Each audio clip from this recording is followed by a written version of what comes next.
Hello, friend. Welcome back to the Renaissance English History Podcast, a part of the Agora Podcast Network and the original Tudor history podcast telling stories of 16th century England since 2009. I am your host, Heather, your resident history nerd, and the person who once got totally sidetracked while researching something for this podcast and wound up reading a 300-year-old recipe for cleaning your teeth with burnt rosemary ash. And honestly, it still wasn't as weird as some of what we're going to talk about today.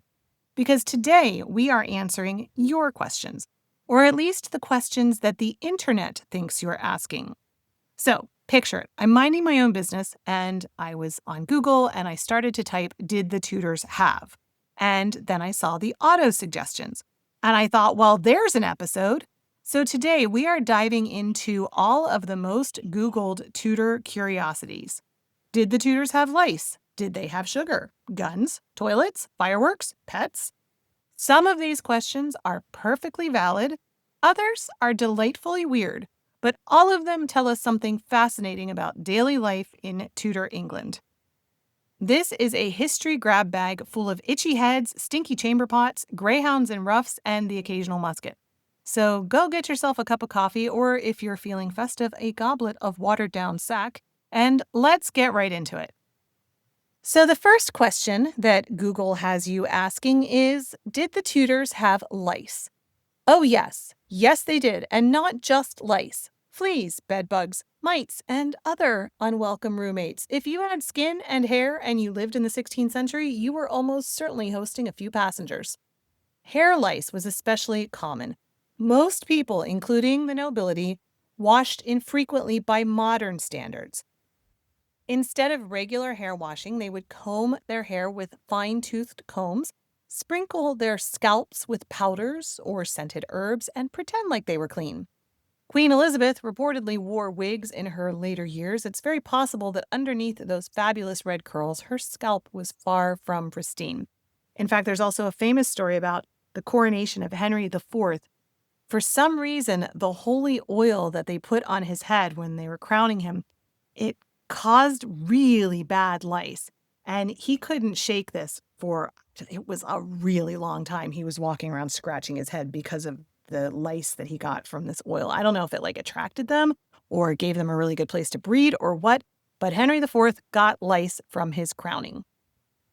Clothing was another culprit. Linen underclothes could be washed, and in fact, in Ruth Goodman's book, How to Be a Tudor, she talks a lot about how people regularly washed their undergarments.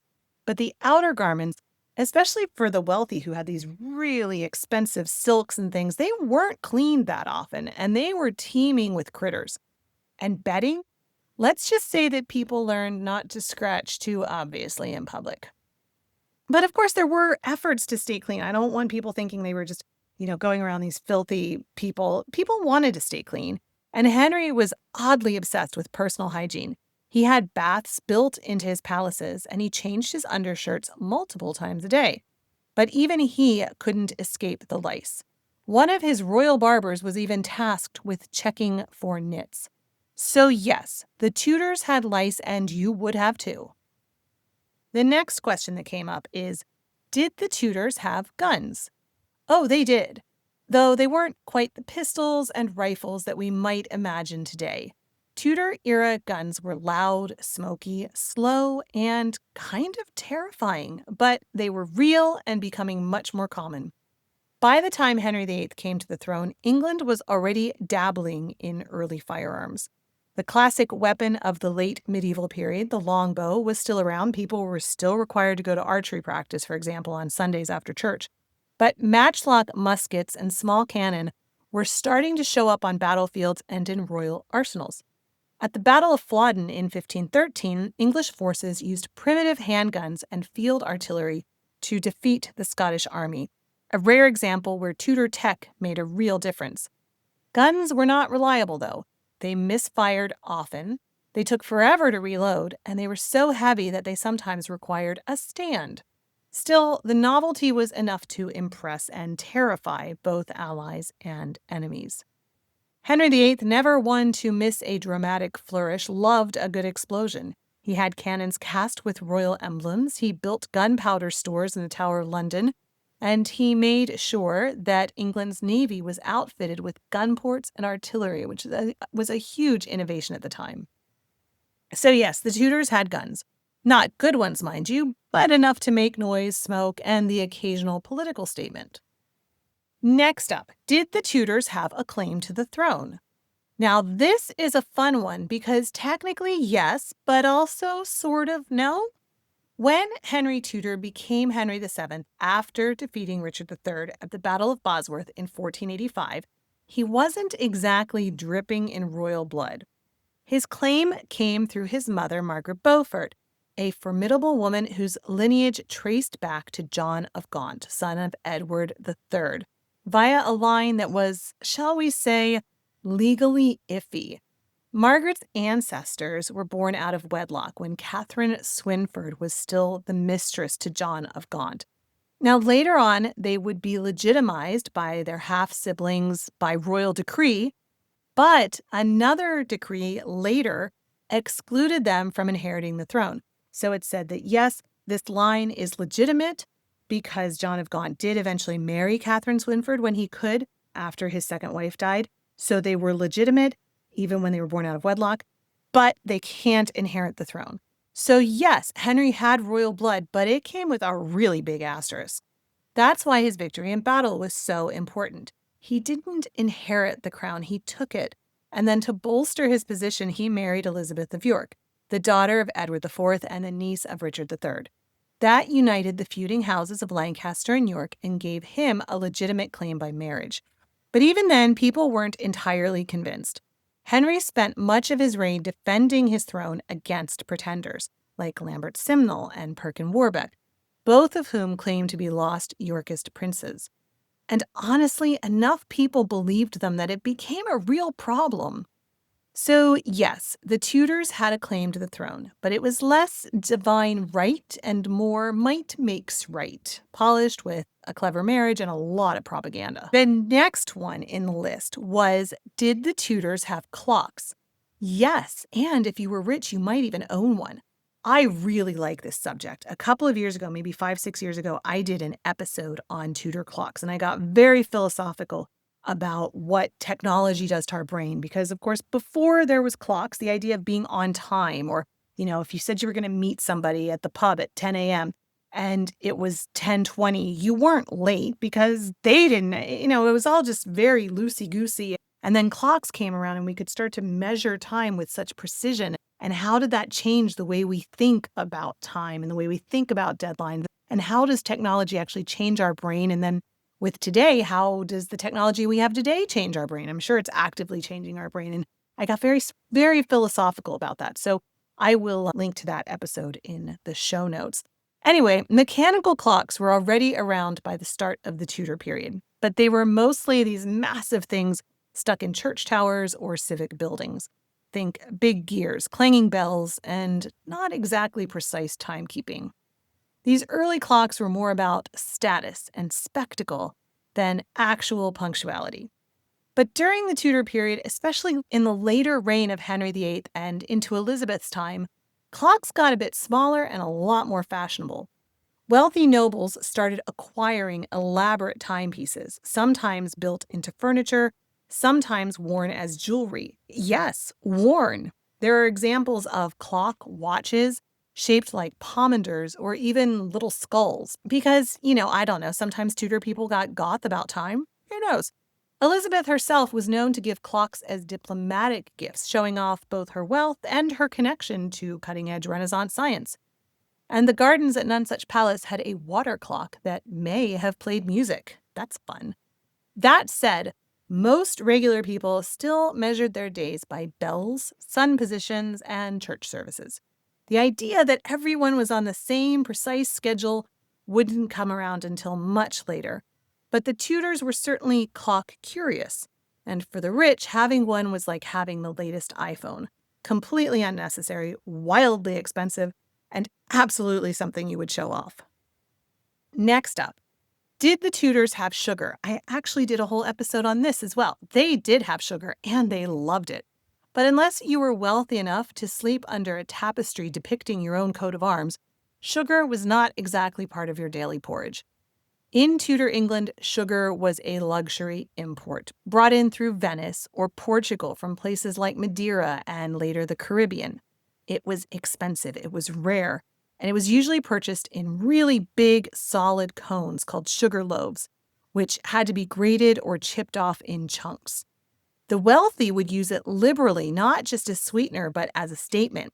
They made marzipan sculptures, they candied everything from violets to fennel seeds, and they even served entire banquets of sugar subtleties, elaborate molded table decorations that looked like castles, animals, or even religious scenes. Elizabeth was obsessed with sugar. She had sweetmeats stashed in her private chambers, and she favored candied treats at court. And it showed, of course, by the end of her life, she had blackened teeth and chronic dental problems, which, were sometimes considered fashionable because it meant you could afford sweets. But it wasn't just vanity. Sugar also made its way into Tudor medicine, used to coat pills, mix into tonics, or disguise foul-tasting herbal remedies. It was the Tudor version of a spoonful of sugar helps the medicine go down. So yes, the Tudors had sugar, but it was less past the cupcakes and more, behold, my extravagant tooth-rotting wealth. Like I said, I did a whole episode on sugar. I will link to it in the show notes. All right, my friend, the next one in the Google autofill list was, did the Tudors have toilets? Define toilet. If you're picturing porcelain, plumbing, or anything that flushes, then no, the Tudors didn't have toilets in the modern sense. They did have chamber pots, garter robes, and something called the close stool, which sounds dignified but was really just a fancy chair with a hole and a bucket. In castles and large houses, the garter robe was often a small closet-like room built out over the outer walls where waste could drop down a chute into the moat or a cesspit. So, yeah, technically some people were pooping directly into the moat. The close stool was a favorite of the nobility. It was usually kept in or near the bedchamber. It was often attended by a servant, the most infamous being the groom of the stool, whose job was exactly what it sounds like. The role actually came with a surprising amount of power and access to the monarch because, let's face it, if someone helps you do that, you probably trust them with state secrets too. For everyone else, there were communal privies or simple pits. In towns like London, the streets and rivers bore the brunt of the waste, and sanitation was not good. It was bad, like really bad. It was common to empty chamber pots into the street with a shouted warning, "Gardez-vous," to anyone below. Because nothing says welcome to the neighborhood like airborne waste. In fact, I've heard, someone can check me on this. I'm not exactly sure how true this is. I've looked it up. Google says it's true, but I can't find the original source. So if you know it, let me know in the comments. But what I have read one time, and I can't again remember, was that the chivalry idea of men walking on the outside of a woman, if you're walking down the street, traditionally chivalry has the man walking on the outside street side of the sidewalk. And that was because the way the buildings were overhung, if someone was emptying out their chamber pot, that was the side that was most likely to get hit with whatever was coming from above. So there's that. Also, fun fact, London Bridge had public toilets. Also, in the city of York, there were public toilets. Lots of cities had these public toilets all around, although they were, of course, mostly for men, so women had a trickier time. So, no modern toilets, but plenty of creative ways to answer the call of nature, some more dignified than others. All right, next one that Google said was asked a lot. Did the Tudors have pets?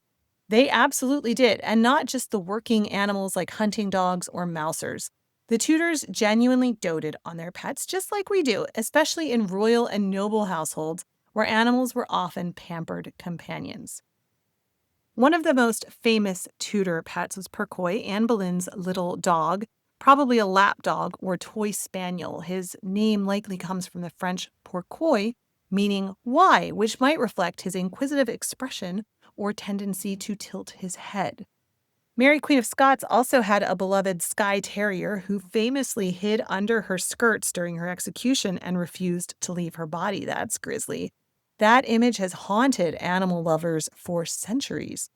And then there were also more exotic creatures. Parrots were popular for their ability to mimic speech, and monkeys, sometimes dressed in tiny little tiny jackets, made occasional appearances at court. There's a very famous portrait of Catherine of Aragon where she has a little monkey on her shoulder. Commoners kept pets too, though theirs were usually more functional: cats for catching mice, dogs for herding or guarding, and small songbirds in cages. I did a whole episode on the menagerie at the Tower of London as well. So if you want to dig into how the Tudors saw animals, it's not always that pretty. But they did have their pets as well. And anyway, I'll put that link in the show notes too. So yes, the Tudors had pets. And while some served practical purposes, others were loved simply for the joy of their company, just like today. I love my pets. I have a dog, a black lab, who is a shelter dog, and I just love her to bits. And I have a cat who actually came home with us from Spain. She has a Spanish passport. I think that's kind of fun. We found her along the street, literally in the road. She was in the middle of the lane and cars were running over her, and she was just a little teeny tiny kitten, and we had to feed her milk and everything for a while. And then she came home with us when we moved home. And so she has a little Spanish passport. And I like to joke because, she gets along with other cats when she meets them, but there is a language barrier because she only speaks Spanish. Ha ha ha, ba-dum-bum. And we have a rabbit. We have a little rabbit called Ellie, who is 2 years old, who my daughter really wanted. And now I am the one who takes care of it because that's #mom life, right? All right, moving on. The next asked question, according to Google, is, did the Tudors have fireworks? Surprisingly, yes, though it wasn't quite the 4th of July over Hampton Court. The Tudors were very into spectacle, and by Elizabeth's reign, fireworks had become a real crowd pleaser. Gunpowder was already known in England by the late medieval period, like we talked about, but during the Renaissance, firework displays began popping up at courtly celebrations. Imported knowledge from Italy and the Low Countries brought the skills needed to create controlled and colorful displays, or at least vaguely controlled. Let's just say that early fireworks came with a very real risk of accidental singeing. Elizabeth I especially loved the drama of it all. There were reports of fireworks shows during the Accession Day celebrations, giant public festivals honoring the Queen's rise to power. The tilts and pageantry would be capped with firework bursts, lighting up the night sky in an age when artificial light was still a marvel in and of itself. These early fireworks were more noise and smoke than sparkle and color, but they made an impression. For people used to candlelight and bonfires, gunpowder rockets were pure magic. So yes, the Tudors did have fireworks. Maybe not skywriting or Catherine wheels, but enough to go ooh and ah and duck. All right, next one that was asked on Google was, did the Tudors have glass windows? Yes, though whether you looked through them depended entirely on your bank balance. Glass was available in Tudor England, but it was very expensive, very fragile, and often reused. In grand homes and royal palaces, windows were a symbol of wealth, status, and modernity. The glass itself was usually blown into small panes and held together with lead strips. It wasn't perfectly clear, it was more wavy and bubbled, but it kept out the wind and it let in some light, and that was enough of a win. In lesser homes, windows were covered with wooden shutters, horn, oiled cloth, or lattice. You could open them for fresh air and for flies and smells and whatever else was blowing through the village that day. One of the best examples of Tudor glass pride is Hardwicke Hall, built in the 1590s by Bess of Hardwicke. The enormous windows led to the very accurate brag, "Hardwicke Hall, more glass than wall." It was an architectural flex. So yes, the Tudors had glass windows, but only the very, very wealthy could afford to see the world through them. Final one, did the Tudors have red hair? They absolutely did. The two most iconic Tudor monarchs, Henry VIII and his daughter Elizabeth I, both had striking red hair. It wasn't just a genetic fluke. Henry likely inherited the trait from his mother, Elizabeth of York, who carried the gene from the Plantagenet line, where red hair seems to have popped up more than once. This wasn't just a family trait, it became a brand. Elizabeth leaned into her fiery locks, even as they thinned with age. She wore elaborate wigs in shades of copper and gold, carefully curled and styled, turning red hair into a royal signature. It helped her stand out, especially in portraits where her hair symbolized power and her uniqueness, and even a kind of divine brilliance. Red hair was rare, striking, and unmistakably Tudor. There were certainly other redheads at court. It wasn't limited to the royals, but thanks to some very public heads of hair, the Tudors definitely kept the flame alive. So, did the Tudors have lice, guns, sugar, toilet, pets, fireworks, windows, red hair, and a claim to the throne? They sure did, more or less. But the real takeaway here isn't just the answers, it's the picture that emerges when you ask these oddball questions.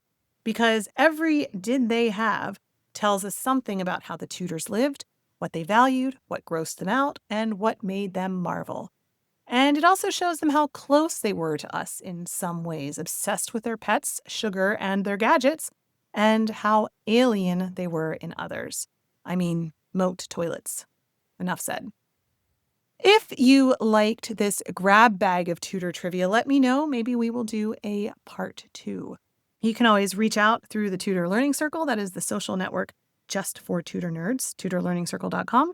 Or you can sign up for my mailing list at englandcast.com/newsletter. I send out regular emails pretty much weekly on that. You can always respond to me and connect with me there. Or you can, of course, subscribe on YouTube or wherever you are listening to this. Leave a comment and let me know what you thought about this. Thanks so much for listening. Thanks for spending this time with me. And slay the day away, girly pops. And slay the day away, girly pops. My daughter is my helper today. So thank you so much for listening. Thanks for spending this time with me. I will be back again in a week. Have an amazing week. I will talk with you soon. Thanks. Bye-bye.